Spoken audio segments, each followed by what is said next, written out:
live on YouTube. What I'm using is the PlayStation, because the PlayStation has a game called the PlayStation Room, the Playroom.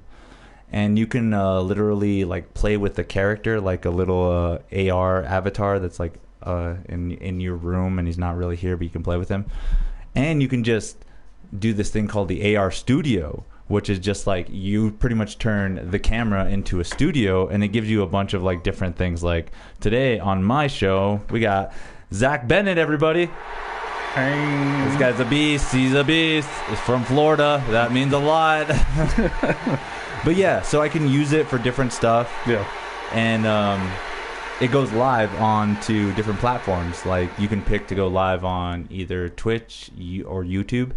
And I usually always pick YouTube. Yeah. And it comes out live on there. But I have all the studio equipment to go live with multiple cameras. Yeah. But I don't do that because right now we are live on YouTube, but we are also live on the PlayStation Network. So if you're just on your PlayStation and you're just like, hey, what's going on the PlayStation right now? It shows people that are streaming from their PlayStation.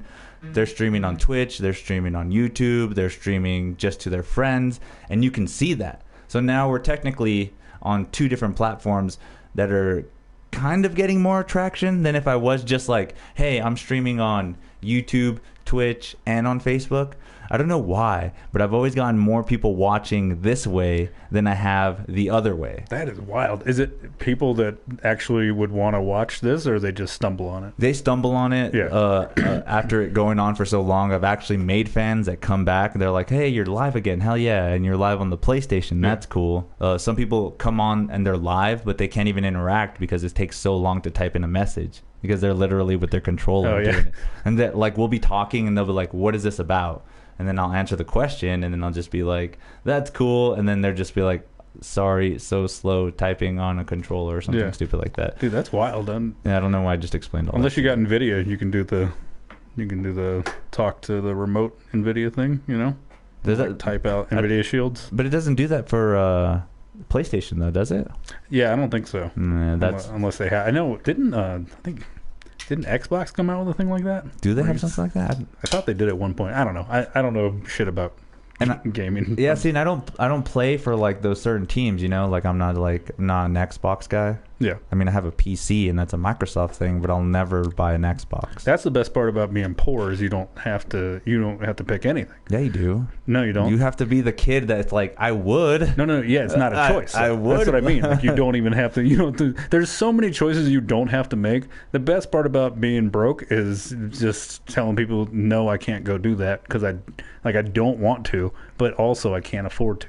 So it all works out. That makes sense. Like, so wait, you never played a lot of video games growing up, or didn't have a lot? Growing up, I did. I got like everything like secondhand. So like as soon as my cousin was done with his SNES, I got one because it was his. Okay. Same thing with I think PlayStation 1, the very first PlayStation was the only time I ever got something like brand new video gaming wise. Nice.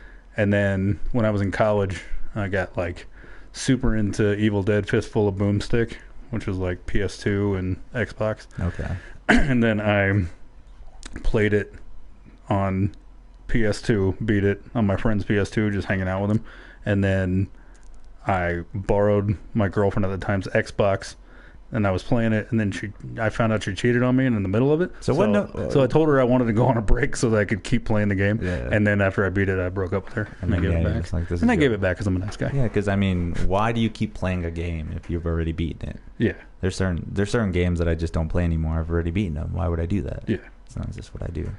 When I found myself not leaving my house when Halo came out, that's when I was like, okay, I got a problem, so I need to not. But how much of a problem is it if it's actually enhancing some skill with eye-hand coordination? Yeah. You're also enhancing visual cues. Like, you know, if you see something on the screen you can recognize really fast. I mean, these are beneficial in the future, aren't they? Well, we're talking 2004, and we're talking me full-time work, full-time college, and like not going to like social functions so I could go home and play like Halo. Yeah, if that's already your life, like no hate, you know, do what you're doing. I don't give a shit. Why would I care? Like, stay in your house. Most people are terrible. I get it.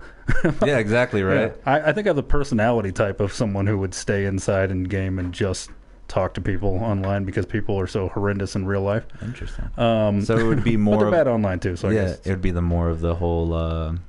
You're not a great gamer, but you have great commentary, and you're just like, hey, I'm active. You can see me. I haven't like sat and played a video game for more than like, hey, do you want to try this out real quick? Since 2004, probably. Wow. Yeah. You are missing out on so much cool shit. Well, all my friends that like game and do shit, like they let you know. Yeah, I see all that stuff, and and then I go like, oh, that's really cool. But like, I'm at a point now to where it's like, you won't do it, dude. I know it's the same reason why I only have 2 beers. Anytime you see me, I never have more than, except for Power Hour. That was an experience, but okay. Power Hour for people anybody listening that don't know. Nobody's listening, so you're okay right now. Yeah, that's fine. You know how podcasts go. You know how little podcast. But like, people can go back and watch it. Yeah, of course. So I mean, you're gonna tell people about this. So hopefully everybody in Florida will see it tomorrow. Yeah, of course. The whole state. No, but yeah, like Power Hour, if you don't know, is so stand-up comedians basically squaring off against each other, doing 2 minutes each, and then they've like the audience votes on who had the best round, and then basically it's nonstop drinking for an hour, drinking beer, and every time you lose a challenge, you got to take a shot. I hadn't drank that much since I was in high school. So why is everything since high school? Look, I haven't played a video game since high school. I haven't bought one. Well, that was college. But okay. So I stopped doing drinking. Well, basically anything that I see a problem, like, I'll get ahead of it to not ruin my life. Okay. Because I'm the type of person that will absolutely ruin my whole life. Well, do you have an example of something that might have? Sure, video games. You made it to college, and right now it's the booming market of the future. Right now it is, but at the time, that was not like. But the people at the time that were doing it were in the same boat as you. They're just like, I'm not going anywhere. Nobody cares that I play Halo so much. Well, I mean, specifically what I was doing, which I was going to school for theater, so like. That's perfect. Well, it's not, because there's no time. Like, if you work a full-time job and then you're at school for like 8 hours a day and you work 8 hours a day, you literally have time to sleep. So that sounds perfect. That sounds like you're made for streaming games. There's no free time. What am I going to do? Am I fucking sleep? What are you talking about? Well, I mean, an hour or so. If there wasn't college at the time, then yeah. Okay. But yeah, so it got to be a thing where I could tell, like, oh, if I stay like this, then I will cut off. I'm an isolationist kind of person. Like, I'll cut everybody off and just be by myself for a little bit until I go crazy, and then I like show back up.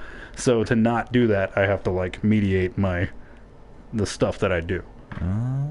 So that's why I like 2 beers. I don't smoke weed, but that's because of panic attacks. It's a whole other thing. Interesting. And I know, like, it helps, buddy. Yeah, everybody's it's supposed to help. Gotta get sativa or whatever. You gotta get a good one. Yeah. Well, here's the thing, and they might be right, but like, I'm also like, I don't even want to take Advil. Like, I don't like taking things, and I know it's stupid and it's stubborn, and I shouldn't be like that and whatever. But like, there's worse things to do. We're comedians. Most of my friends do drugs and get fucked up all the time, like, and they're fine, which is admirable, I think. Yeah. I don't know how. I'm barely pulling off sober, so they're just living their lives. Living their lives to the fullest. Where do they?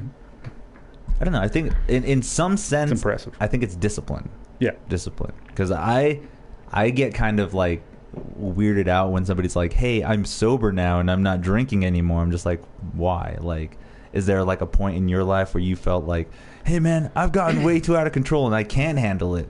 Well, can you rewind a little bit and kind of control it, or is it? Yeah, though that's what happened with the 2 beers thing. Yeah, like see, that's discipline. Yeah, that's discipline. So I have like an interesting thing that happened with my life where I was raised by 2 people that had these crazy fucking lives before I was born. They met in AA when they had like hit rock bottom, basically, like their lives had fallen apart. Okay, and then they like got sober, went back to school, became drug treatment counselors. Like, my parents were like, I was like 9 months or however long between when they went to AA because they were having their worst life and when they had me. It's like probably a 2 year, but like I was 2 years away from being a totally different person. Like, if they had met and had me and they weren't sober, Like, my mom was married to a Hell's Angel. My dad was like dealing drugs and went to prison and shit. Like, and then what I was raised on was 2 professional drug treatment counselors who raised me. Okay. And so they would take me to AA meetings with them when they couldn't get babysitters, which was most of the time because we were broke. Okay. So I like grew up in AA meetings. Like, so seeing like grown men cry about how alcohol's ruined their life changes the way you process. Okay, that makes a little more sense, especially at a younger age where you're just like, I don't even understand all of this stuff. Like, I don't understand what this does to you or how it makes you affect you. But yet we're in a place where everyone's getting super emotional about it, and I'm here too. Yeah. Well, and also like with that, you don't like I didn't know that the rest of the world drank. I thought that because I was raised in that, and all the functions we went to were like AA cookouts. All the friends were people they knew from AA, because everybody in their old life was still they were living that crazy life. Like, they literally couldn't stay friends with some of these people, and some of those people wouldn't have wanted to stay friends with them anyway. Yeah, you know, because it's such a huge change. Yeah, you're a bummer or something like that. Yeah, so probably until like I was 10 or 11. Like, I didn't even realize that the rest of the world drank until I started, like, spending the night at friends' houses, and I'd see, like, their dad drinking, and I'd come home and I'd be like, can you believe? And they'd be like, yeah, and they had to, like, explain it to me. Like, no, we're the minority in this. Like, everybody else drinks. And see, that's kind of weird, too, because me growing up as well, like, I didn't have, like, a great structured home. Like, there were so many times where I'd just come home and my mom had food and we didn't have to eat at the table. You know, I can take my food, go to the room, watch TV while I'm sitting on my bed eating spaghetti and stuff. But then I get this girlfriend and, like, I go to her house and see more of, like, a structure of a family where they're just like, oh, we have family game night, and, oh, we eat dinner at the table every night. And I'm just like, what is this good shit going on? Yeah. But I feel that because of that introduction of not always being like knowing your life, it kind of did shape me into the person where it's like, hey, I do understand, like, there's more of like a respect inside of like family gatherings, or like I learned more from it. I learned a lot, and I'm just like, that's so crazy, because I would have never some chola girl that was just like, hey, my dad's out of town, let's have a party. See, and it was a different experience. So I can get that aspect where you're just like introduced to something where you're just like, I've never been here before, I've never done any of this, and then learning it for whatever. Like, the funny thing about like people in recovery, like people who are trying to get off drugs or alcohol or whatever, like you're like an addict brain, like you're always that. Like, it's so when you get sober, like they're all like, everyone tells you like it's probably a good idea to go to therapy. Like, you probably should have to, because the odds are good that something led you to that, you know, like trying to mask all these things. So like, I was raised by 2 people who were actively trying to change their lives, but their personality type was still who they are. They're still that same drug addict trying to compensate and like cover up things, and, you know, but also trying to be better at the same time. So like, it was always loving. Like, I had 2 very loving parents, but at the same time, like, they were just a fucking mess. No matter how hard they tried, it was always, and not to say they're bad people for that. Like, everybody's a fucking mess. It's just how well you covered it up, really, you know? Yeah, or how well you can cover the trauma. Yeah. Or you're someone who doesn't have that, and you're just, I don't know, you're like, you're healthy? Is that the word? I guess you can say that, yeah. But I would say your perspective on life is like clouded. Yeah. Because you don't really see struggles or like hardships or like fucked up moments, because it's always been like this pretty veil in front of your face. And shout out to those people. Good for you. Yeah, they're awesome. We actually met one. Like, he actually did come to the comedy scene quite a bit. I don't know if anybody's ever told you of this young fella named Evan Millette. I've seen him on my People You May Know on Facebook, just because. So he is a very, very, very devoted Mormon. Still believed in it. Yeah, highly. He sent me a friend request. That's right. Yeah. Yes. He's a great guy. Don't get me wrong. Yeah. Super nice, super awesome. But there is just something about him not knowing this clouded life. Like, it. He's been at the garage. Yeah. He's been through the hell of like the debauchery that happens there, which is kind of awesome when you think about it. Yeah, like, but like, he still has this clouded perspective that like, no matter what, I'm a Mormon, I'm gonna get a planet, this is my life, and I'm just like, what is it's great, it blows me away. Which is wild, because that's like its own form of like, that's like its own form of I don't know. What's the right way to say it? It's not something. It's like their perspective it's not of reality. Dark, but it's not dark to him. Yeah. But to us looking in at it, we're like, hey, you're in a cult. Yeah, exactly. You're in a Christian-based cult. Like they wrote a new book. Yeah. But then again, like, how culty is it if you're a good person? Oh, you can. Well, I mean, is a cult really a bad thing? Yeah. No, but yes. No. Yes. Okay. I'll say this. As far as I'm concerned, I'm not promoting cults. Just so we get that clear.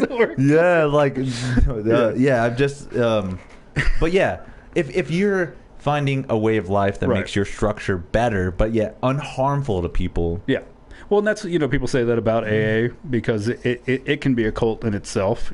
People get like, so like there's a debate in AA now that weed's legal about like using weed medicinally, does that make you clean and sober? You know what I mean? Yeah. So there can be culty aspects to everything. I think that I have a couple of friends that are, I don't think they're practicing Mormons anymore, but they still relate to it because they were raised in it, much like how people are Catholic and, maybe still believe in God, but they have issues with the exact things that school of religion taught. You know what I mean? Okay. So, like, yeah, I have friends that were raised Mormon, and you can tell they still have that thing where it's like, no, but, like, it's all good. And it's like, yeah, it's not, but it's good if it's good for them. I agree with what you're saying. Like if you can take something and make it a positive for you, you know what I mean? It's like how stand up is. Like you can either, show up, be a decent person, work on your jokes, be cool to everybody, and just be in the scene, and then maybe, you start branching out and doing other stuff and it becomes like a good thing. Or you're the dude who shows up fucked up all the time and, you say a bunch of dumb shit and everybody just goes like, all right, this is the guy. We'll just let him do his 5. Well, see, that's what's crazy too, is because I saw other people talking about getting booked for certain shows and stuff like that too. Like if you vouch for somebody and you don't do a great job, you do something horrible, that kind of like puts in that consideration. Well, I'm never gonna this is not. I mean, you're never gonna book me on anything, but like, I'm never going to book Zach again because he put Angel on, and Angel does this stupid joke. Like, I cannot get over the joke. So now that put you in a situation where, like, oh, man, like, it looks like I can't really work with Angel because he's ruining my chances now, too. Like, how much does that work in comedy? Again, I'm barely, like, 2.5 years in this. Might be my 3rd year. You can kind of count COVID. You kind of not. Doing the garage repetitively. I feel like we shouldn't count it, but I guess it depends on where you live, because if you live in Florida, most of the shows have been running this whole time, with the exception of a couple of months. Okay. So yeah, but so you're asking like the clout thing, like putting your name out there for other people and stuff. I feel like if you're not good enough to understand, because like if you're somebody who should be vouching for people, then you should know whether or not they're ready for that. And I've always considered myself pretty honest about stuff, but never in a sense of like, I'll never go out of my way to, like, I remember talking to you about a tag or something, and I just kind of picked up on like, oh, me and you were cool. Like, as soon as we met, I was like, oh, that was a cool dude. Like, he's not going to like take it as me trying to do this, like, do my job. I'm not trying, I'm not trying to like big time you or something. You know what I mean? Like, not that I would be able to, you know what I mean? But like, and not like, oh, I'm X years in and here's advice. You didn't feel like that, I don't think, and no. I didn't present it that way. I wouldn't have invited you to the podcast, right? If I didn't feel that way. But yes, you're right. Like when I first met you, I was just like, hey, this guy's cool. He has been doing this longer than I have, so he probably has great insight. Like that's what I always take from somebody that comes into the game that's a veteran. Yeah. And I feel like it's your responsibility once you've been in for a while and you get to a certain point, like it's your, not that you have to, but like it is somewhat your responsibility to like give advice that you know is worth giving to people who will accept it in the proper ways. You know what I mean? Like it was really cool, like when Zach Bennett was at the garage and he was like at the end of his set was just like, hey, if you guys ever need to like talk about anything with comedy, whatever, hit me up. Like he was just like being real sincere. It was like a nice moment. Okay. And that's the kind of stuff that like people should do if you've been in for a while. Like if you're somebody who's like, because if people hadn't done that for me, I wouldn't have done the shows I did or gone and done the things you know what I mean? Like So it's important to do that. And it opens up for the next generation, right? The next line of comics coming up, right? Yeah, because like everyone talks about it too. Like there's a dead time here. Like there was like nothing going on. Only the few comics that did it and stuff. I mean, I don't know how that works. So, well, there was people that started more recently don't even really know. Like there was a comedy vacuum for a long time. That's how people like Jeff Dunham blew up. Yeah, like. You know, no disrespect to puppeteers out there and ventriloquists or anything, but the guy, it wasn't that. Basically, there was like a lot of people who were filling the holes in comedy, where like comedy sort of dropped off in the late 90s, early 2000s a little bit. So unless you had like a big HBO special coming out or a show or something, stand-up as an art form nobody gave a shit about it. Yeah, it wasn't as respected. No.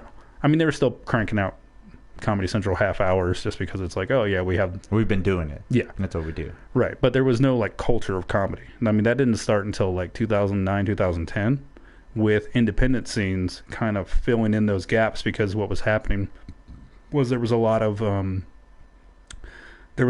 people who were just kind of these regional, like lower level headliner guys who you'd probably call them kind of hacky, you know, like doing low hanging fruit jokes, you know, like, hey, you know, race, blah. Yeah. Like, oh, my wife, and like, there's a lot of people, like, if you watch comedy across, like, these lower level clubs, a lot of these people were the only people. There was, like, super famous, and then there was people who weren't well known, but they were out doing the shows. Yeah. So at some point, I think what happened was people were just going out, like, these people who wanted to, like, make a comedy show or give someone a special or whatever, they would see these dudes come through like the Improv or something, and then they go up to like Jeff Dunham and they're just like, hey, you know, you've been working your ass off for 15 years, you want to be on TV? And of course he's like, yeah.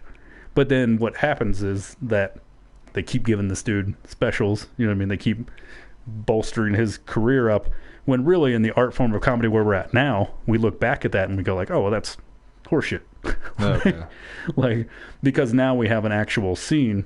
Like there hasn't always been comedy scenes. It's just not a thing. But that's what's crazy though, is like, isn't comedy have a blanket term? Because it's comedy, but yet when you go on stage and you present your comedy, it can be in the form of whatever, stand up. See, these are all dying art forms though, because you don't do prop. You don't do like and most would argue that's a good thing. Why though? No, I'm just kidding. Well, that's not being inventive though anymore. Yeah. That's how I feel. Well, yeah, I mean, you can. It's not to say that you can't do it. I mean, look at what's happening now, like live performances. Like, if with COVID for a minute there, it was like, hey, are we even going to do anything that's not on TikTok? Like, you know that's what I mean? True. Like, yeah, that's true. But yeah, I see what you're saying. Like, it's not. I don't think it's a good thing to purposely push anything out, but I think that you do have to be. Like, you have to be cognizant of what you're doing. So, like, there's the biggest difference in comedy right now, I think, is if you show up somewhere where anybody is 40, 45 and up, they expect a well-rehearsed, almost polished routine, right? Where you're like, da-da-da, da-da-da, da-da-da, laugh, da-da-da-da-da, laugh. Like, it's just like almost a rhythmic thing, and you're saying these things that aren't really pushing any boundaries of any kind. You're just like reaffirming things that they believe. I like a good example I could think of was I heard a joke that Jim Gaffigan did about Hot Pockets, where it's just Hot Pockets. Yeah, all the time, right? Like, is that kind of like an example of something like that, or just because it's not really like it being super funny, but the creativeness of like, hey, it comes out as diarrhea. It's like I don't know. It's like see, I'm learning all of these different things in comedy. Like when I first started, I didn't even know there was such thing as like rules of threes and like the misdirect and stuff like that. I was like, what the fuck? Yeah, because it's all that stuff that's like built in, but you don't know it. Yeah, you've just seen it, but you don't know. It's like how we were doing that mic the other night, and those drunk dudes were there, and then like, you know, they're bombing their dicks off because people think you're getting up and just making this shit up in the moment. So they think they're going to get up and make the shit up in the moment. Okay. But they don't realize that it's like, it's finesse. Like, you're literally trying to make it look like you're making it up in the moment. Yeah. I mean, not everybody. It just depends on your style, obviously. Yeah. But like, and so that's the difference with like older crowd expects that like thing you'd see on late night with Jay Leno type thing. Yeah. Like very rehearsed, very specific, and then like things that you can relate to. And then like younger crowd, they want authentic. Like they want to feel like it's raw. Yeah. They want to feel like you're in that moment. I want to hear something that I haven't heard before. Something. Yeah. Okay. Yeah. In my humble opinion, comedy is it's a challenge, that's for sure. It's crazy too, because like I don't know, like I'm starting to pour out my heart to you and stuff, but like doing the comedy scene, I mean, great. Here comes therapy, and I'm not gonna pay for Better Health now. Now I got Zach Bennett here. Yeah, fuck Better Help. No, but like doing the comedy, are they sponsored? We have to. No, soon, hopefully. People in the chat just start saying Better Health. Everybody, no, it's Better Help. Better Health. Jesus, no. That's why I've never gotten this damn sponsorship, God. dude. I was like, you know what? I'm unhealthy, and I could really use some better health. Better Health. That's what I need. There might be a thing called Better Health, just to be clear. Better Help is the therapy thing, though. But there might be a Better Health. Who knows? This is a vitamin company or something. Yeah, exactly, right? It's like, hey, we send you real processed meat. Better Health. Real processed meat.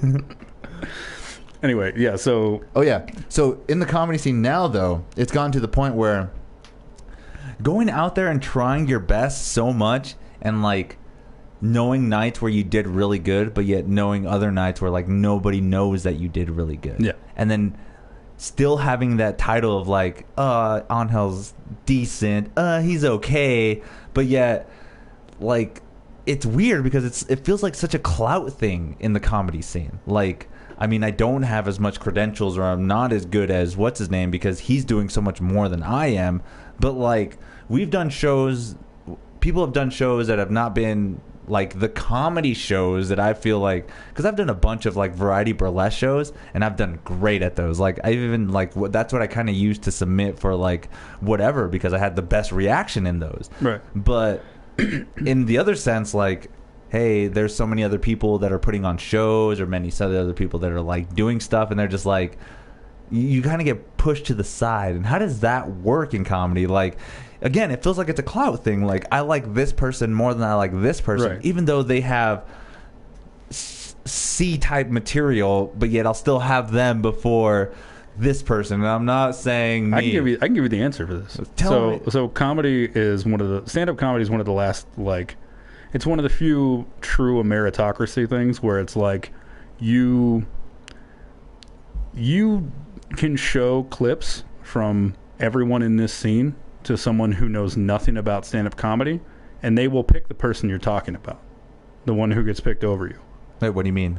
Like, whoever it is that you go like, oh, I think my material's better than them, but and what I talk about, but for some reason they might get booked over me on something, because ultimately there is something that people just pick up on, right? So if you took a 5-minute clip, well, whatever, however long clip of everybody in this scene, and you laid it out there, what's going to resonate the most with whoever doesn't, with just a regular type audience member, is going to be whoever's most comfortable on stage and whoever's getting the most amount of laughs per minute. Like, clubs book, like, if you send them a tape and you're not getting laughs every 15 to 30 seconds, unless the laughs that are coming after that are really hard hitting, or you have some kind of unique thing about you, for the most part they'll go like, oh, he's funny, but he's still building up to that, like, process of becoming a real feature or a real headliner, right?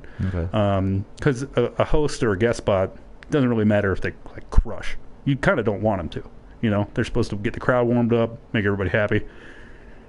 So my point is that the person who's comfortable and getting the most laughs, and the thing that is infuriating with comedy, but is also like a deep truth, is the more time in you spend, it's just like, and this is not for everybody, as you probably have noticed, like, people are like, I've been in for 10 years, and you're like, how are you this bad? Like, but like, it's just a comfortability thing where you get so used to performing, it's like second nature to you. It's like, I was talking to our buddy Jake Otero. I was talking to him about crowd work and like dealing with hecklers, because the guys, you know, going back and forth with the guys that were drunk and being shitheads. But like, he was talking about, oh man, like, you know, he's only like I think 6 months in or something, but he's like, yeah, I wish I was like better with that. And I was like, it's literally just time on stage. Like, I mean, obviously, like funny's funny. Like either you're a funny person or you're not. That's just there. Yeah, you can't teach that. Can you though? You can teach people to fake it. To at least be able to get the laughs that they're looking for. Yeah, like comedy classes are basically like those pickup artist classes, as far as I'm concerned. Okay. Like, yeah, you can teach somebody to be a dirtbag, like, but it doesn't mean you're actually good with women. Like, you're just a dude using some kind of trick that someone taught you to manipulate someone into maybe going on a date. You know what I mean? Like, I don't know how familiar you are with pickup artist stuff, but it's I've seen some. I've actually seen some YouTube videos too where they have like professional guys, or they just like people pay to go to this guy's seminar because of how many women he's been with. And I'm just like, saddest shit I've ever seen. Yeah, but yet you look at him and it's just like, how does this guy get women though? Like, well, if you're a sociopath, you'll just say whatever you need to say to fuck somebody or whatever. You know what I mean? But you don't. Do you think all people can kind of like just blanket that kind of look and just be like, oh, he's probably so persuasive and so no, and that's what I'm saying. Like you could go to that guy's class and watch those things, and then maybe also pull off, on occasion, you could pull off being a whatever. You could pull off like I'm a ladies' man for maybe like a couple of times here and there. But for the most part, you're who you are. Okay. You can't teach somebody to be funny, just like you can't teach someone who isn't good with women to like just suddenly be good with women or with men or whatever. You know what I mean? Like you, it's not like a thing that you're either someone who is personable and strangers hit it off with you immediately, or you're not. You know what I mean? Like, I feel like I'm personable, but I've never been the kind of guy to just walk up to someone in a bar and be like, "Hey, what's up?" Like, really? I'm not that dude. But I'm very personable. Yeah, like, I'll be nice. Yeah, you can. But that next step to somehow like look at someone and be like, "Hey, this is all nice, but I'll fuck you." Like, that's a little bit more, yeah. Yeah. So this has turned into more of talking about that than comedy on accident. But the point is that comedy is just like that, though. Like, in the beginning, everyone's faking it. Like, you're a funny person and you're doing a bunch of stuff to try and seem like you are comfortable on stage, but you're not. And the whole time you're like trying to hold it together while you're delivering these jokes, and you're trying not to fuck those up, because that's the beginning, right? Okay.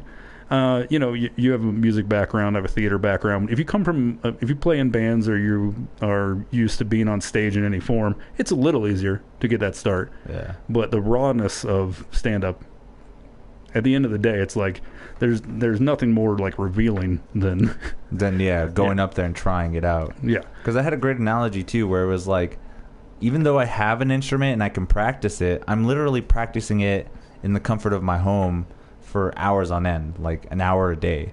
But when I go to I could write hours a day. I can try so much material, but when I go to the club, I only get the 5 minutes. Yeah. So technically adding that up to get to an hour takes at least like 3 to 4 weeks. So I'm constantly having to go do material just to get an hour of practice. Right. When I have my... When you could easily just sit down and play. Yeah. Yeah, it's crazy how the dynamic works, how it's the difference between like getting the repetitions in to get good at it. Yeah. In that aspect. Well, something I didn't get until much later was something, I forget who said it, but it's basically like, people always think, like a singer, you think of your voice as your instrument, right? And you might assume that about stand-up. You know, you're like, oh yeah, I'm the instrument. But you're not. Like, the instrument you're playing is the audience, to some extent. Oh, okay. Like, you're trying to elicit a reaction from them. Like, so the whole thing is... It's like, yeah. So like you were saying, like, you can't practice that by running lines, you know, doing in the mirror. Yeah. Just live stream. Like, it's not the same experience. Like, we've even dealt with that during the COVID. These, like, those Zoom things and shit like that. What the fuck, dude? Nothing was going on there. Like, I can't tell when crowd reaction is going on. Do I heckle this person because they're, like, turning away? Like, you don't get, like, what do I do? Like, I don't get it. So I get that aspect, too, because it's not the same. And even though people are like, oh, I'm doing a lot of time, it's still technically not the same. And even that can get to be a problem, where like there's places where you can get on stage every night, multiple times a night sometimes, Like Orlando's a good example of that. Like living in Florida, I lived in Orlando for a little bit. They have mics every night. They have showcases. I mean, there was a Saturday you could do 3 shows a night on a Saturday. Like every other Saturday you could hit like 3 shows, like 2 mics and a showcase. So like really cool thing that you can do. But there's also a thing that happens with people where, and I'm sure you've seen it here because it happens everywhere, which is where like people go up saying the same stuff at a mic over and over again to the point where like, you know, it's not being beneficial to them in any real sense. Like sometimes you can just go and just hang out at a mic if that's your hangout, but like comedians, like it's like a sickness. You feel like you have to get up there. Like if you have something to work on, or if you feel like you need to keep that act real tight or whatever, yeah. like that 5 you're working on or whatever, like, but you know that the advice is always you got to get up, but like that's like you get that from like professionals who are like talking about keeping that muscle. Well, even then though, I've heard from professionals that were like, you don't want to go to every open mic, right? Because there are those nights where it's just going to be all the comedians, and then you're technically just appealing to them, right? And that's not the same as a comedy crowd. Yeah, and then you end up building like bad habits. Yeah. like when I decided to just do comedy, like, you know, you write about what you know. Theater was not a second. What? No. Oh, dude, I quit theater long before comedy. I was like, no. No, when I quit like my full-time job, like where I got to a point where I was like, okay, well, I'm just like my whole life had kind of gone to shit, and I was working this job and I just was burnt out on it. And the only thing that I really loved was comedy, you know? And I was just like, fuck it. Yeah, fuck it. You know, oh well, you know, it doesn't work out. But like, so, but that was weird too, because you write what you know. So I started in 2010 and didn't really like ramp up to go out other places outside of my hometown and like doing other stuff until like 2014. So it was just us and our friends just doing it. Like it wasn't like, yeah, we didn't even know there was like mics and stuff. But also 2014 was like when you really started to get those scenes popping up. So It was the right time. But so the point is that it was interesting because the whole time I'm writing about the jobs that I had and relationships and all that stuff, right? So, but then I had gotten out of this long-term relationship and I had left this job and all I had was stand-up. And like, that's why you see me like, I don't know if you've seen some of the material, like I have so much material that's just about doing stand-up because it was literally just my job and my relationship. Like it was like everything for a little bit. Yeah. So it got to be like where I was like, damn, I really need to like do some other shit. Like write other stuff. Yeah, like experience other things because if all I'm doing is fucking stand-up comedy and then just like sitting around and doing nothing during the day, like it was a weird moment of like, oh, you kind of got what you wanted and you don't know how to handle that. Okay. You don't know what you know what I mean? Like there's still so much more potential to what you're doing. Yeah, and it was just weird to just write jokes about stand-up and then figure out how to like translate that to an audience who doesn't do stand-up. Okay. You know? See, and that's in my aspect where I just like, I want to write jokes about like the nerdy culture, like anime and like being a nerd guy. And then it's still finding that relatability with the audience, because there's just been so many times where I do an anime joke and it just bombs so bad. But then I realize it's because nobody knows what I'm talking about. Right. And that's just one of those things where it's just like, I got to bring them into my world, blah, blah, blah. Yeah. So, yeah, unless you're doing like a convention or like... I've done those. Yeah. Where I'm going to do one here in... so I host one in May, and there's also a new convention coming out called the Anime New Mexico. I'll also try to get an hour spot there. I might have some time for you, buddy. That's awesome. I will have 0 anime jokes, but it's okay. That's all about being there and having fun. Because last time I did it, the other guy that I had no anime jokes at all. All it was just native jokes about like coming from the res and stuff. It killed. It did good. So. Well, and it's local to New Mexico, so it'll be exactly so. Florida, baby. Yeah. Yeah, that is funny too. Like coming from Florida, and then like people like I don't know if you heard me say that thing where I was like, yes, it's just Florida flipped upside down. Like you just drain the ocean and now there's a mountain like right there.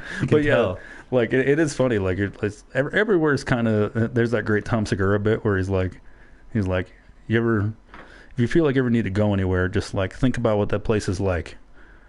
That's what it is. That's what it is. Like, you can trust me. I've been there. It's whatever. It's what it is. I thought it was really funny. Yeah, that's me thinking about how Missouri would be like.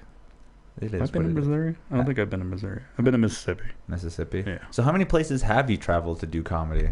Basically Florida to Texas, and then moving here is the first time I've been past Texas, except for LA. But I mean, I flew there, so it wasn't like you had like hit stops going along there. Yeah, I didn't like drive and do comedy there. So I did a tour with a buddy of mine going out there to do Altercation Fest in Austin. Jeez, doesn't that sound like some kind of like rock and roll Satan group?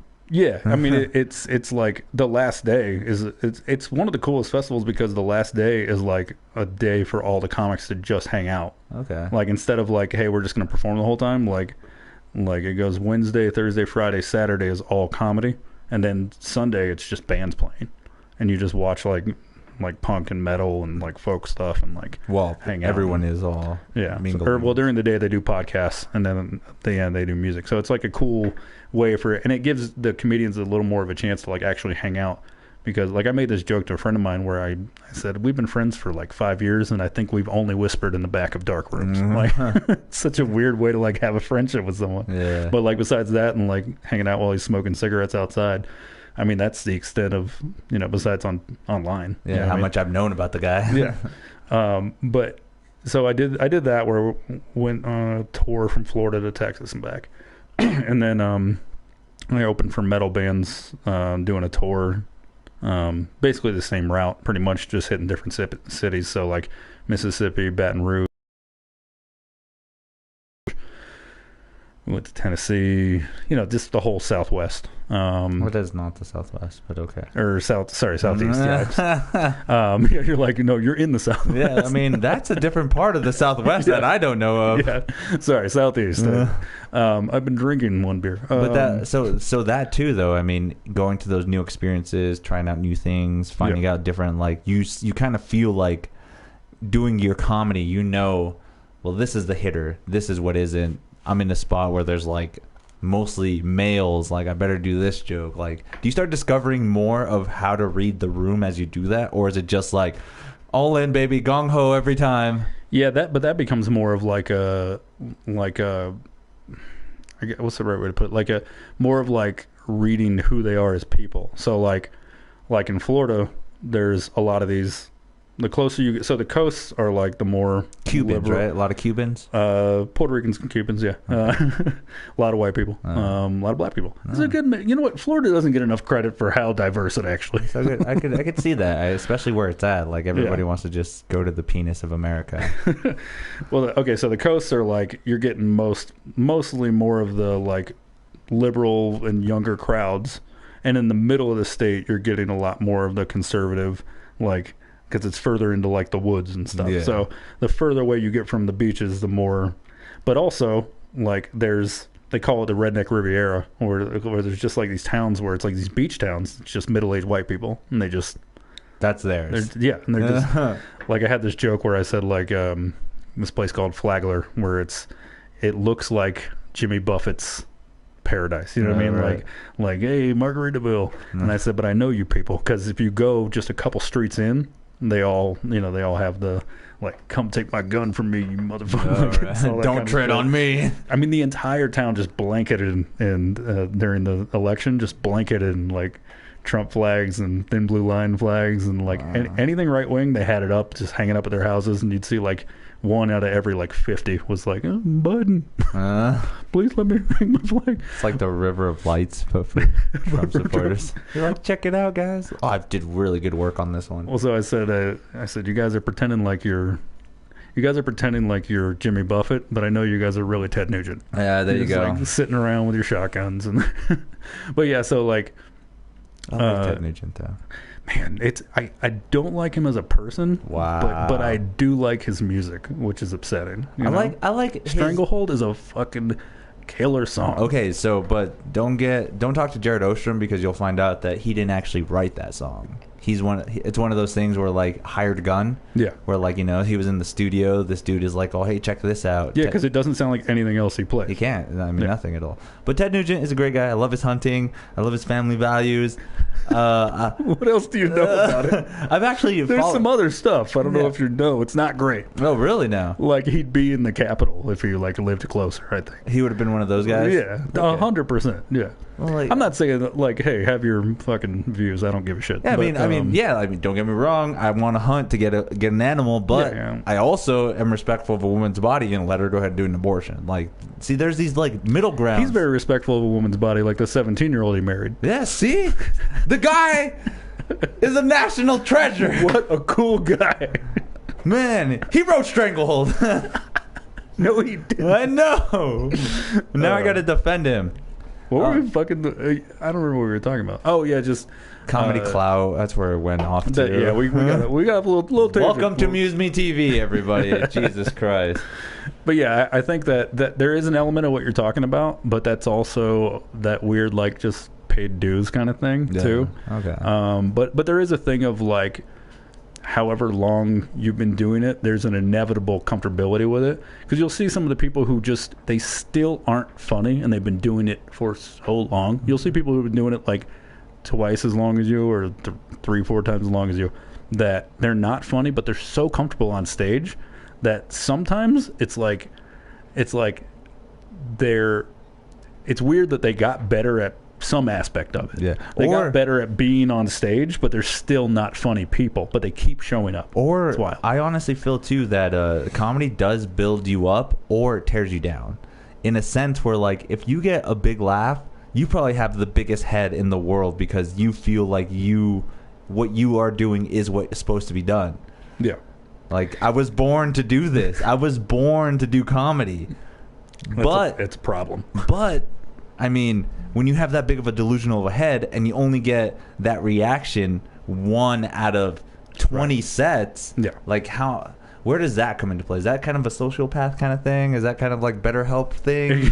I would say it gets split up into different groups. So like all of us, when you first start and you get that first laugh, you're like, oh shit. And you're like, oh, okay. And you don't even know how you don't even know how much you're not crushing. Like, you got laughs, and you're like, oh, cool. And that's what made you come back, right? Yeah. But most people don't have the understanding yet until they're in for a little while that, like, you didn't just do well. You did okay, and that's great. Yeah. You got some laughs. The bare minimum of what you're supposed to do as a comedian is get laughs. And when you put it in that perspective, like, everybody's got a lot of work to do. All right. Like, give me one second. What's happening here? All right. Hey, Carla, what's up? We're actually live right now on MuseMe TV with Zach Bennett. Hello. Welcome to the show. I love Zach. Hey, girl. Hi, Zach.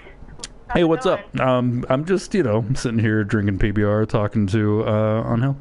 Having a great time. Drinking tequila? No, I'm just doing PBR right now. I gotta drive back home to Kendra. Well, I won't bother too much. Did you need something? Yes. All right, cool. Yeah, I'll well, you can just check when the stream's over, but right when it's over, I can help you out if you still need to. Okay, yeah, I'll hit you up in a bit. You guys have fun. I did an episode today too. Yeah, hey guys, make sure to go check out. Yeah, make sure to go check out Carla V Thinks Out Loud. Carla Vasquez Comedy.com. She can say it. No, she's not going to say it. This is my show. I'm going to promote it. Okay? Okay? Let's just go over. All right, I'm just kidding. Carla, hit me up. Okay? All right, Jefe. Later. Have fun, guys. Bye.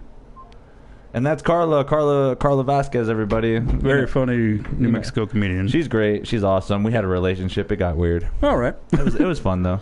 Well, you guys are amicable though. Still friends. Yeah. I try my best to be as honest as I can and still not to be an asshole. Yeah. But I come across as an asshole way too much. So I'm really happy that she doesn't think I'm too much of an asshole. I mean, she probably does have that ambition where it's just like, what a dick.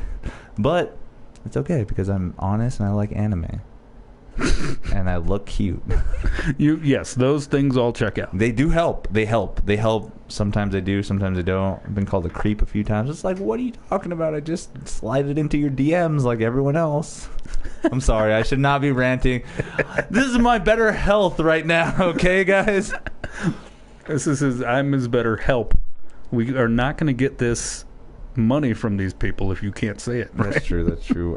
We're not getting any money. The real okay. processed meat, better health. That's what I'm looking for. Anyways, I do want to give you a thanks. You're super awesome, because every out of state comedian that's come here, I've had a great connection with. Like, there was this one guy that came from DC. His name was Loy Lee. My God, I felt like it feels like I'm having the same connection right now. Like, he was super nice, super like honest, like telling me how it was in the comedy scene, and like I learned so much from him, but it was from an outside source. And that's what's kind of disheartening, is that like knowing I have all of these people here, but I still can't really look for them for guidance and like, hey, thanks for helping me on my set or picking me up. Unlike you, where you've come to this scene and you're just like, hey, here's a tagline. Hey, you did pretty good. Hey, kill it out there tonight. Like, that is so refreshing for comics like me who are just starting. We're just like, holy shit, because it makes me want to do the same thing. Yeah. I'm just like, oh, dude, if you kill, that's awesome. Or like, hey, if I can help you with the joke, I'll give you an idea, but don't take it the wrong way, because we're all in this together. Yeah, you have that great camaraderie feeling. I think that's the thing that happens in scenes, though. Everybody kind of, it's sort of like family, like where you get relegated in your, you know what I mean? Like, people in their family, you get relegated to a certain position. You know what I mean? Like when you go home to visit family, it'll never be like, they'll never be like, oh, you're just this other thing. It's, you're always going to be what you are to them. The son, the second born, whatever. And it's that way with local scenes too. Like, I mean, obviously, like if you stay long enough and you change where you're at because of stuff you did, then people will start to treat you different, I guess. That's weird though, because it feels like I've gone through this. I finally get to go to the family reunion, the comedy family reunion in New Mexico, but yet I am like the seventh cousin that people don't really want to talk to. They're like, "That's how you feel?" Yeah, really. It's kind of shitty. I don't perceive that way, but also I'm looking at it from an outside perspective. I guess I kind of shouldn't have that kind. I feel that way though. Yeah. I honestly feel like I'm trying so hard to fit in, and it's just like, he's cool. He's a guy. He's cool. But I'm not like... I see people giving you love at every single mic. But I'm not that... maybe I'm just too conceited, or I'm just like, I want more love. But yeah, I honestly feel like it's just like, Angel's a good person, and he's cool, and he's always been respectful to me. I'm glad he's here. Compared to like other people who are like, I'm so glad we started comedy together. We are the comedy team. Yeah. We are the team. And I'm just like... I was there when you guys started too. Like, that's how it feels. Yeah. And that's just, it's weird. And I shouldn't feel that way, because, like, you know, I mean, it's an individualistic kind of thing. Yeah. This game is an individualistic thing. Like, don't get me wrong. I'm glad that I have friends that, like, hey, they can vouch for me or say, like, I did something good. But in the long run, if I bomb and I did bad, the guy that's promoting me or the host of the show or whatever the case may be, it plays more on me than anybody else. Yeah. Compared to a band where if you fuck up for the band, then you're just like, oh, this whole band kind of sucks. Like, you're like, oh, my bad, I fucked up on tonight's set or whatever. But yeah, I don't have that kind of camaraderie with all these people here. So I think one thing that's important, one thing that's important to keep in mind with that too, is that like something that once I started to actually like travel and stuff, and I like some advice that I got that I also kind of tell people about is like just bring up anything from your scene in another scene. The most important thing in your scene, bring it up somewhere else and watch their reaction. You know what I mean? Like I have friends that have been on TV, and I could come out here and bring up their names and no one will know who the fuck they are, and it doesn't matter.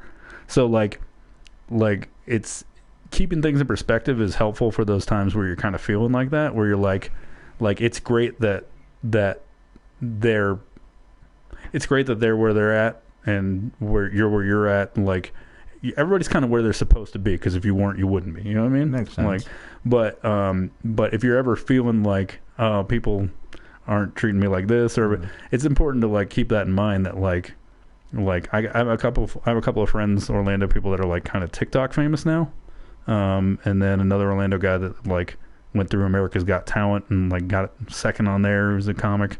Like, these are like people who... Wait, who was it? Preacher Lawson. Oh, okay. Yeah, so like, and when I say friend, I mean we did a bunch of mics and shows together. Yeah. Like, you know, he would never, like, if you showed him a picture, he wouldn't be like, yeah, we're pals. Like, Yeah, I can't, like, okay. he'd be like, oh yeah, I know that guy. I Like, was actually on Jeff Ross's Insta Roast when he was doing it for the COVID. He would go every weekend do the Insta Roast. But not only that, I was on there twice. Yeah. And I feel like, because the second time he picked me, he was like, you again?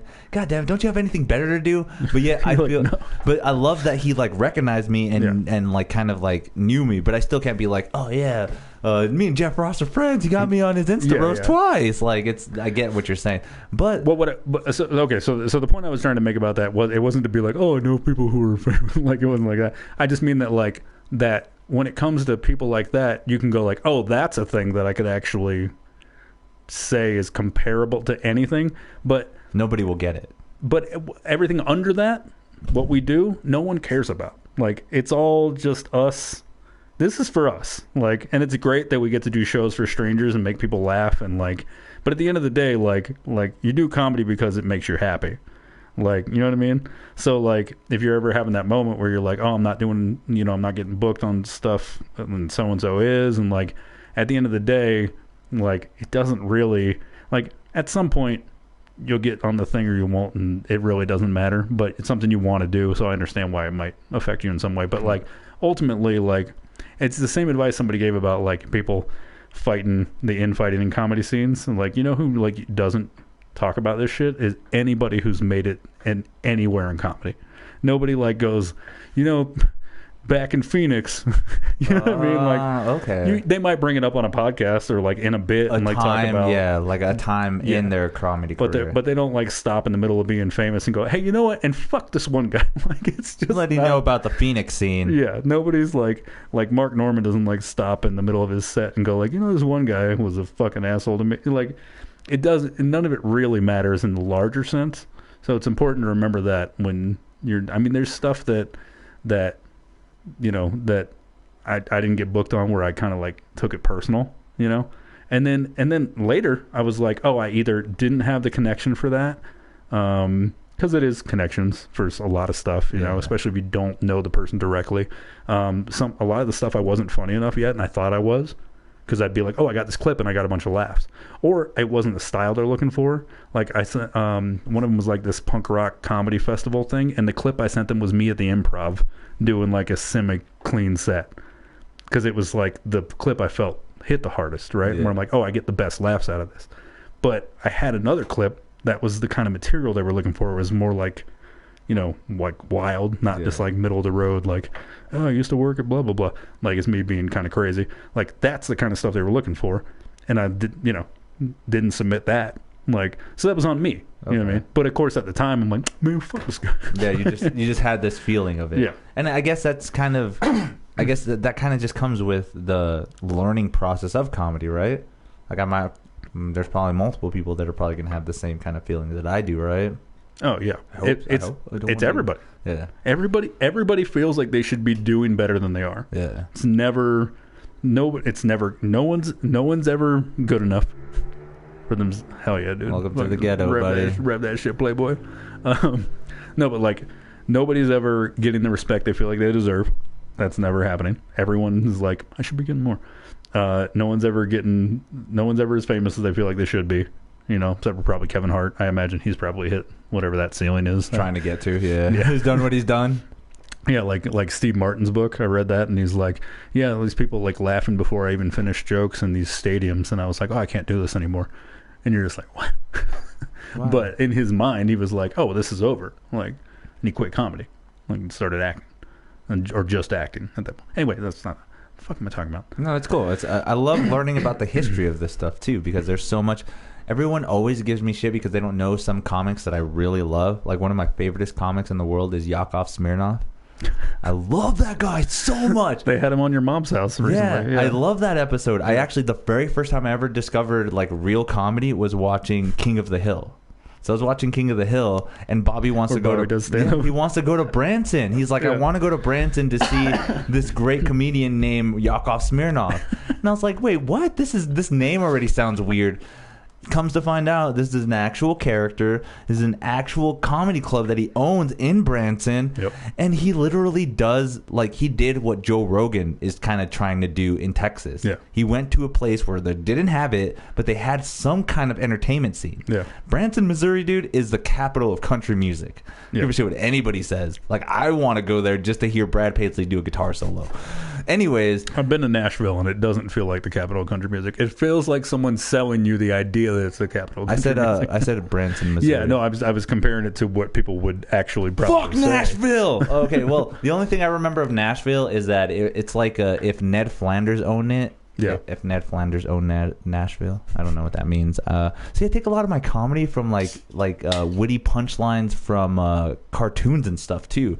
Like, I watched so much sitcoms growing up, and I watched so much funny stuff that, like, I feel like, oh, now I know why I want to be funny, or I want to try to be funny. And don't get me wrong, at work, I am the funniest guy at work. Like, there's even, like, Hispanic people, like, I have to do all of my jokes in Spanish, and I crack them up. Damn, that's wild. So I know that I'm funny, and I know I have this potential of being funny. Yeah. But when I get on stage, I feel like all of that, like, loses itself because I'm trying to present myself in a materialistic, like, hey, I wrote all this stuff, this is funny. Yeah. Where at work, I'm just like, what do you mean you worked 5 years in the kitchen? The mezquite doesn't count. A Mexican grill doesn't count. Like, stupid shit like that. But have you tried that on stage?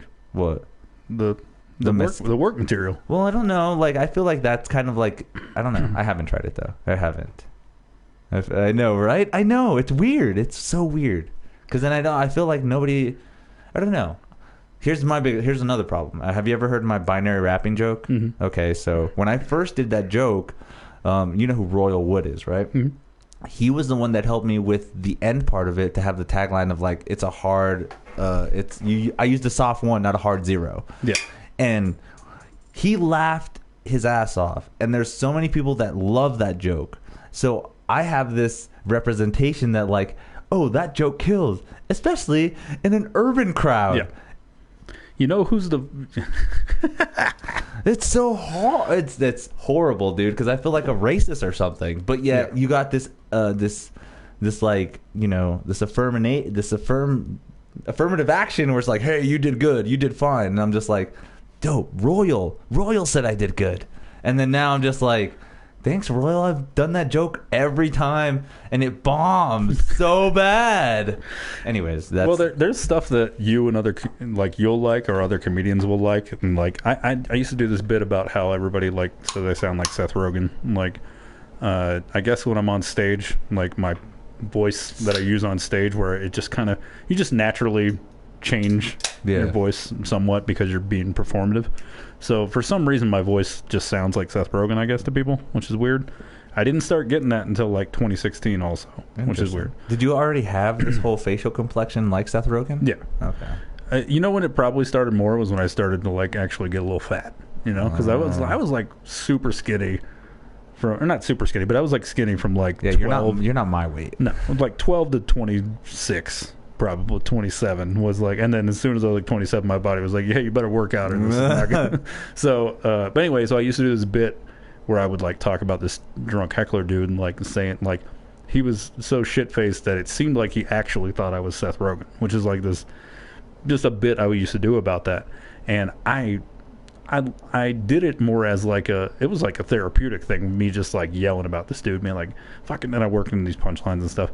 And this friend of mine who's a super funny comic, one of the people I respect in comedy, and he's like, God, I love that bit. It's one of my favorite bits you do. I'm like, really? He's like, yeah, I love it. And anytime I would do it anywhere else, it would never hit as hard as wherever he was. I was, yeah. And I was just like, oh, this is for him. Like, I'm not, like, got rid of that bit. But like. Again, the meritocracy of comedy. Like, whatever makes them laugh, that's the thing. Like, it doesn't matter what you think at all. It doesn't. Not to say you shouldn't try and do what you want to do and write the way you want to write. And if you like a joke, fuck them, say it anyway. Yeah. But at the end of the day, if it doesn't get a laugh on a regular basis, or at least a big laugh on a regular basis, if it gets a chuckle, then it needs work or it needs to go. Makes sense. Eventually. Yeah. You know, I'm not saying like, but if you're still working it out, I'm talking like over time. Yeah. You know, there's stuff. The very first bit I ever did, like, is a totally different thing now that I do. Like, it's got maybe like 10% of that original first bit is morphed into this like 5-minute chunk. Oh, okay. But everything I wrote around that, I didn't even understand that was the funny thing. I thought that all the stuff I wrote around it was like the shock humor about period sex, and like it's just me trying to like be shocking, and then I wrote some jokes into it because at the time I was like, yeah, like that's funny to be like crazy, right? Yeah, the shock comic or whatever, Yeah. right? That's a genre too, right? Yeah, I mean, I wasn't necessarily trying to do that. I just thought that like saying something shocking should be funny. Okay. And it is if you do it in a funny way, but it can't be the crux of it. I thought that the funniest part of that joke was me talking about period sex, when really this, like, the awkwardness of hooking up with someone in my early 20s when I didn't really know how to hook up, and I had only been in like one relationship, you know what I mean? Like that's a human experience people can relate to. Not to say that period sex isn't too, and you can write very funny jokes about anything.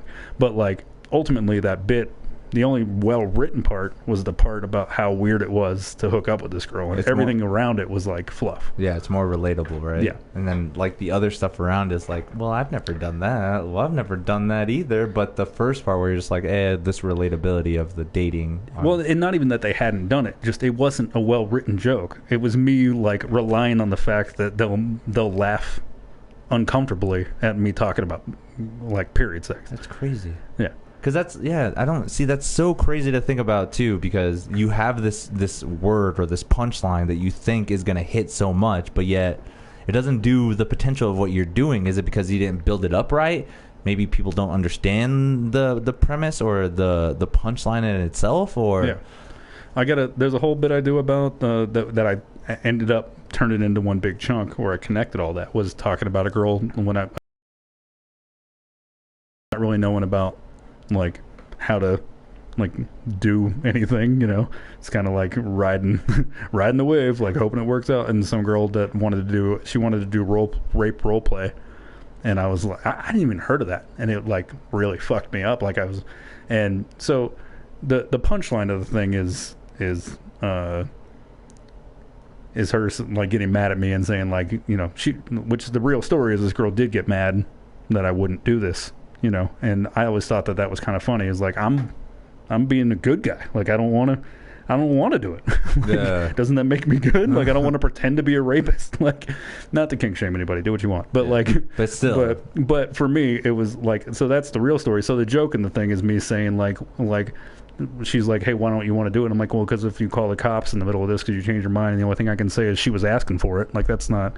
And then people laugh at that. Okay. But like. It's like the whole thing is like a 2-minute chunk where I talk about that experience and I work in tags, and then I tell a story about the first time I tried to tell that joke on stage and I hadn't worked out all that, and the opening line of that bit is me saying, hey, it was in a simulated rape, and everybody hates me.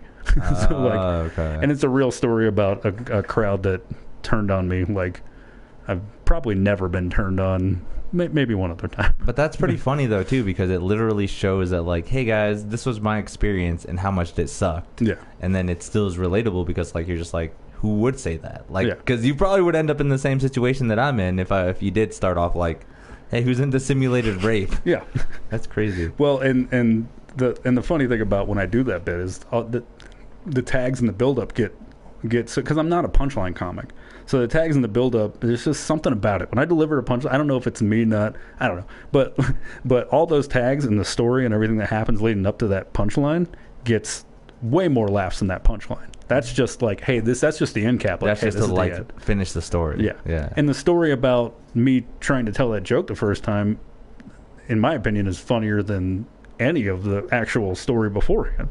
Like the idea of me trying to sell this thing incorrectly, because the whole setup is like, hey, you know, it's real important how you tell a joke, or people can really hate you and potentially want to fight you. Makes sense. So.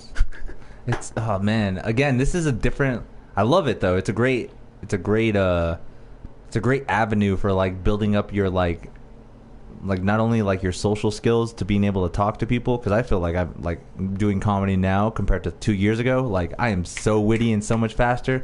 Like especially when like at my work, I work at a retirement home, so we have new nurses all the time that come in and like, hey, this person needs a tray, this person needs a diet or whatever, and I'm just like blah blah blah blah blah, and I'm just so funny and witty with it, where they're just like already accustomed to like not being scared to come into this place. But I had to have learned that over time, and it's crazy how it builds up like charisma, builds up your social skills. Like even though there are those people like, oh, I just do comedy and I don't really talk to anybody, like, you know, that's not the case. If you're up there, because you're literally talking to everybody. Yeah. And that's what blows me away too, is like if you can grab the attention of that room even for like a brief second, that's like magic. That's like something that like, you know, like warlocks try to, that's like Jedi mind tricks, you know? Yeah, well, mine's a little more of a Tell me more.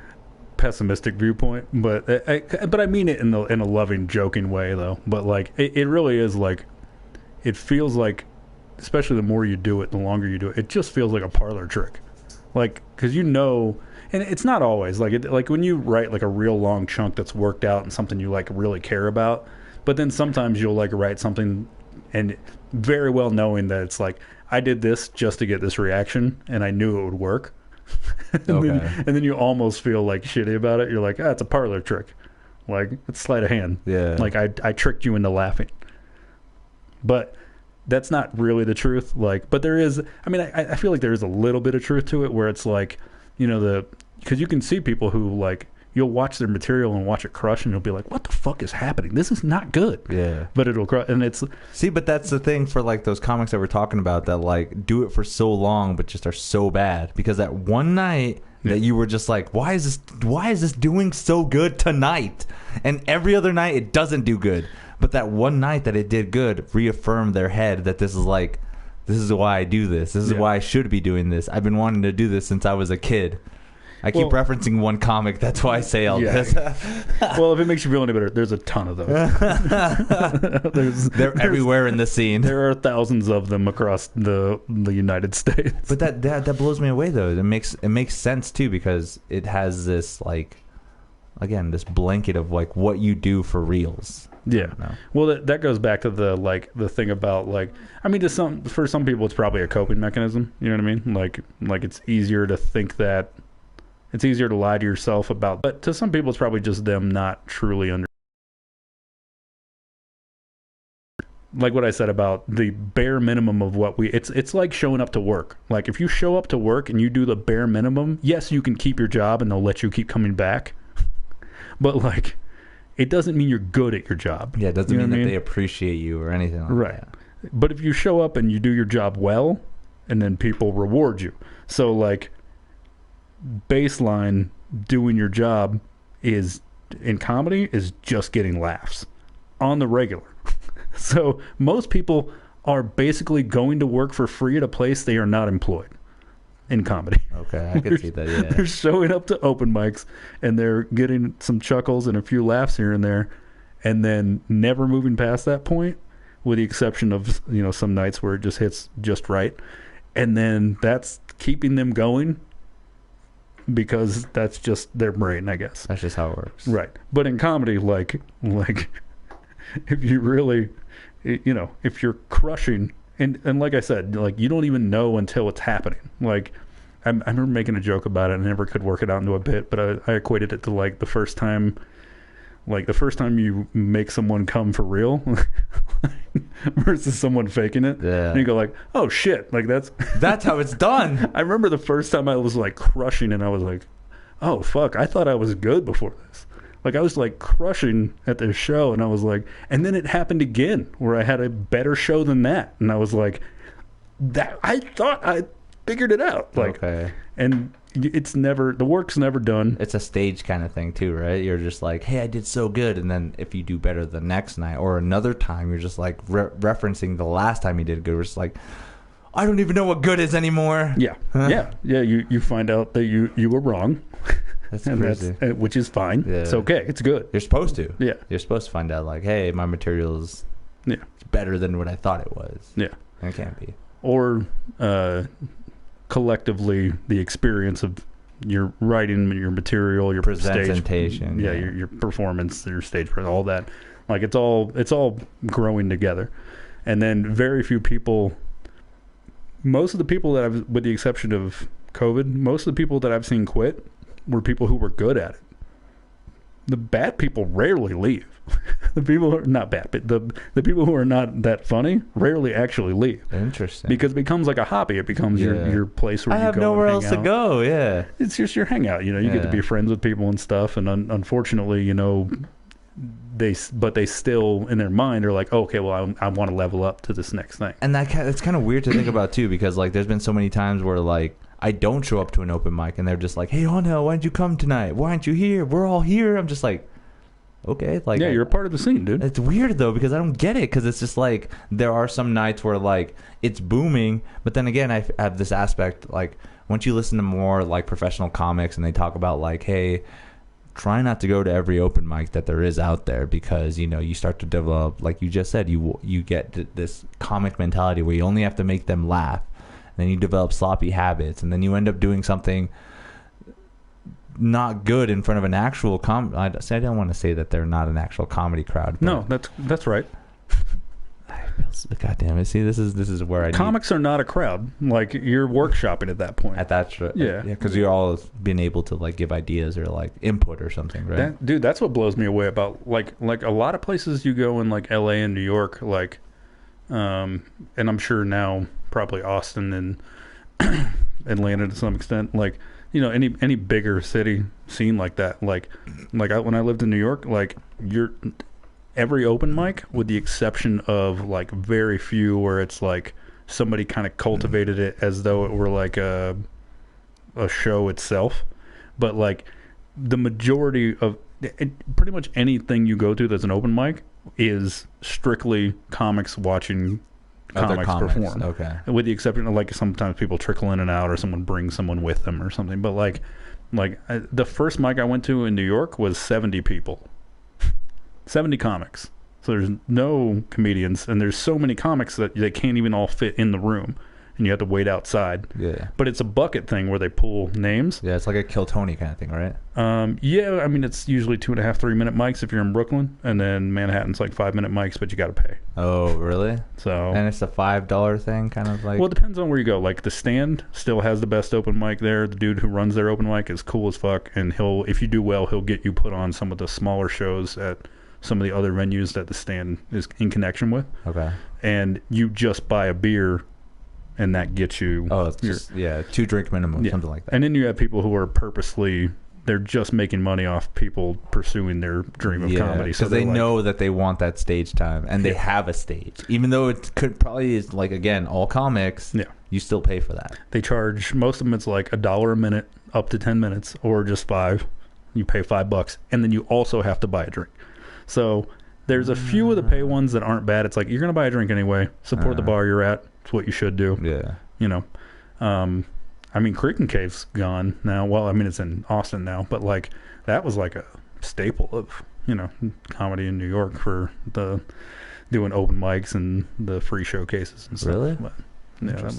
But, yeah, so it's just a crazy thing. Like comedy, when you're not in front of an audience full of people who are there to watch it, everything else is all exercise. It's all work.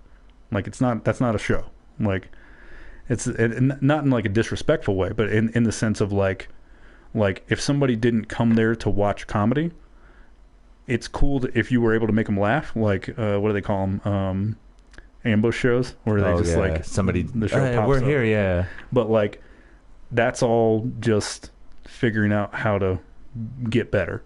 So you're figuring out how to make comics laughs is a skill. Like. Because they're still people, and you found a way. So exercising that muscle of like figuring out how to make them laugh, even though they've heard everything you ever had to say, is if you can do that, that's a skill in itself.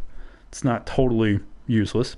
However, probably not great to constantly do. Try to strive for that. Like, hey, I'm make sure all the comics are laughing on my set tonight. Yeah, and then And then, of course, like the ambush shows, if you can turn those people and get them to pay attention to you and laugh, like what you talked about, like doing comedy at an all arts mic where people aren't there to see comedy, they're just hanging out, or comedy at a burlesque show where people are not there for the comedy, you know very well. You're like, I'm the last thing these people probably want to see. Yeah, they didn't right even know that I was going to be here. So that's all a skill, and that's all.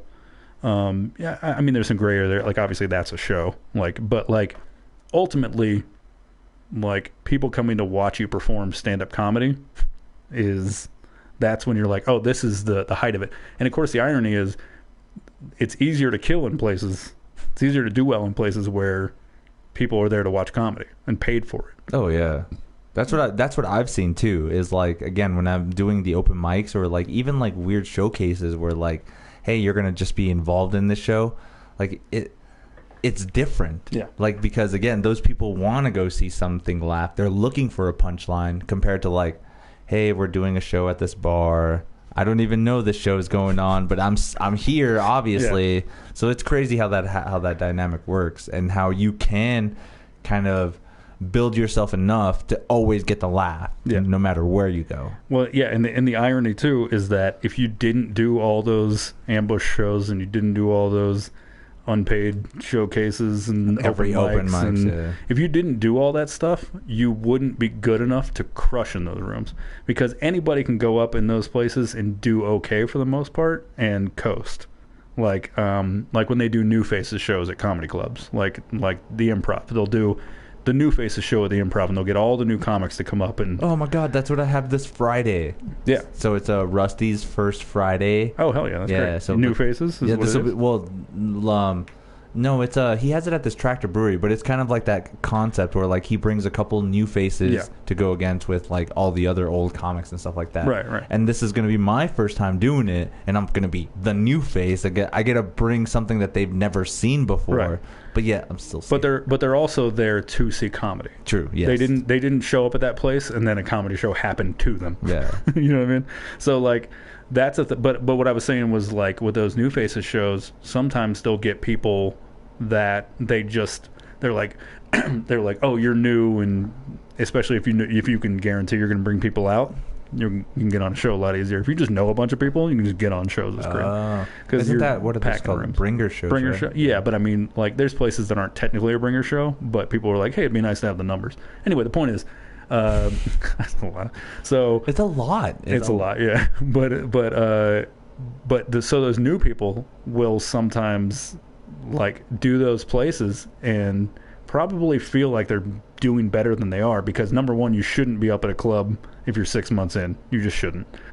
Unless you're doing the open mic at that club, there's no reason you should be on that stage unless you're like a fucking phenom. I know a couple of people who were good immediately, but yeah, it's rare. It's very rare. And so already they're getting up on that show, and even though it's called New Faces, I'm sure it's got to be a good feeling. But the difference between doing decent at a club and then watching someone destroy like 500 people crying laughing is a difference. Like, I mean, it's chasms of difference. It's a fucking Grand Canyon. like the difference between doing okay and crushing is such a fucking gauntlet. So that's why when people are like, you know, like that things, they're coasting on those chuckles and laughs that they're getting that are holding them over, it's like, great, you're at the beginning. This is what you should be trying to get anyways. Yeah, and it's not to shit on them. I'm not saying that to do that. And I would never tell this to anyone unless they really like wanted to know. Yeah. I'm not an unsolicited advice dude. But like it's just the truth. Like it's okay, you know, and you can keep showing up. Open mic, it's free, you know. Anybody can do it. All right, there's a bunch of people that like that you come. Like, I mean, it's cool. Yeah. Yeah, and if you're a cool person, people don't even care that like there's a dude in our scene who back in Daytona, you know, it's a little scene. It's only about maybe 15, 20 comics at max, you know. And there's a dude who is, you know, he's an older guy and he just eats shit half the time, and but you know what? He's nice, he's fun, he hangs out, and we're like, all right, when, you know, he bombs a little and then we all hang out, who gives a fuck, you know what I mean? But he's also not out there like, you know, quitting his job, telling people it's his, Yeah, this is my it's his career life. pathway. Yeah, Yeah. it's like that's the only time I gave this unsolicited advice to a serious degree was someone telling me they were going to quit their job to pursue comedy. I was like, you need to not do that. Try not to. Yeah. Yeah, I was like, you're just not like. But it was also somebody I was like, we're not friends necessarily. We see each other at shows. I don't mind telling this person like, at worst, he doesn't like me anymore. Yeah, right. But maybe I save him the trouble From getting it worse. Yeah. From it becoming the worst. Because you can be extremely funny and quit your job and it doesn't matter. Like, yeah, that's kind of how I am right now with the guitar playing. Like, I want to get to the point where I don't have to go to work because I could just make money off of my guitar. But like, that doesn't work. That's not how that goes. Like, it's not happening like that. Oh my god. We're good. I was just checking in. No, that's not good. No, it's What's not. going on? It's literally, dude. She's doing her own thing. She doesn't even care. I wasn't even asking. I wasn't even asking about her. But okay. Well, I would assume. Oh my god, this is getting a little bit. This is getting weird now. This is getting weird. I just you pulled out your phone and maybe you're getting bored. That's all I thought. No. I just I was just kidding. Yeah. That's what I do here, dude. I talk shit. I'm not funny, but I'm funny off stage, bro. I'm not funny, but I'm not funny, bro, but I'm funny off stage, eh? Man, I wish I gave those guys more shit at that mic the other night. Which one? They just deserved so much more shit than we gave them at Founders. They finally left. On this Monday? Yeah. See, so my unfortunate, I left right away. Yeah. So I was like, oh, hey, I got shit to do. I got a jar full of crap that I have to get rid of. So I had to come back. Yeah. But they told me that was pretty bad. Like, there was, like, heckler kind of bad. Yeah, I mean, they were trying to do that thing where they're like, we're going to be funny too, and but they also signed up and bombed, so it's like, but they were also shit-faced, so it's was like it the first? It wasn't the first guy, right? Remember the first guy was not as bad as the other guy, but the first guy is the start of that. Yeah, because I went up right after him.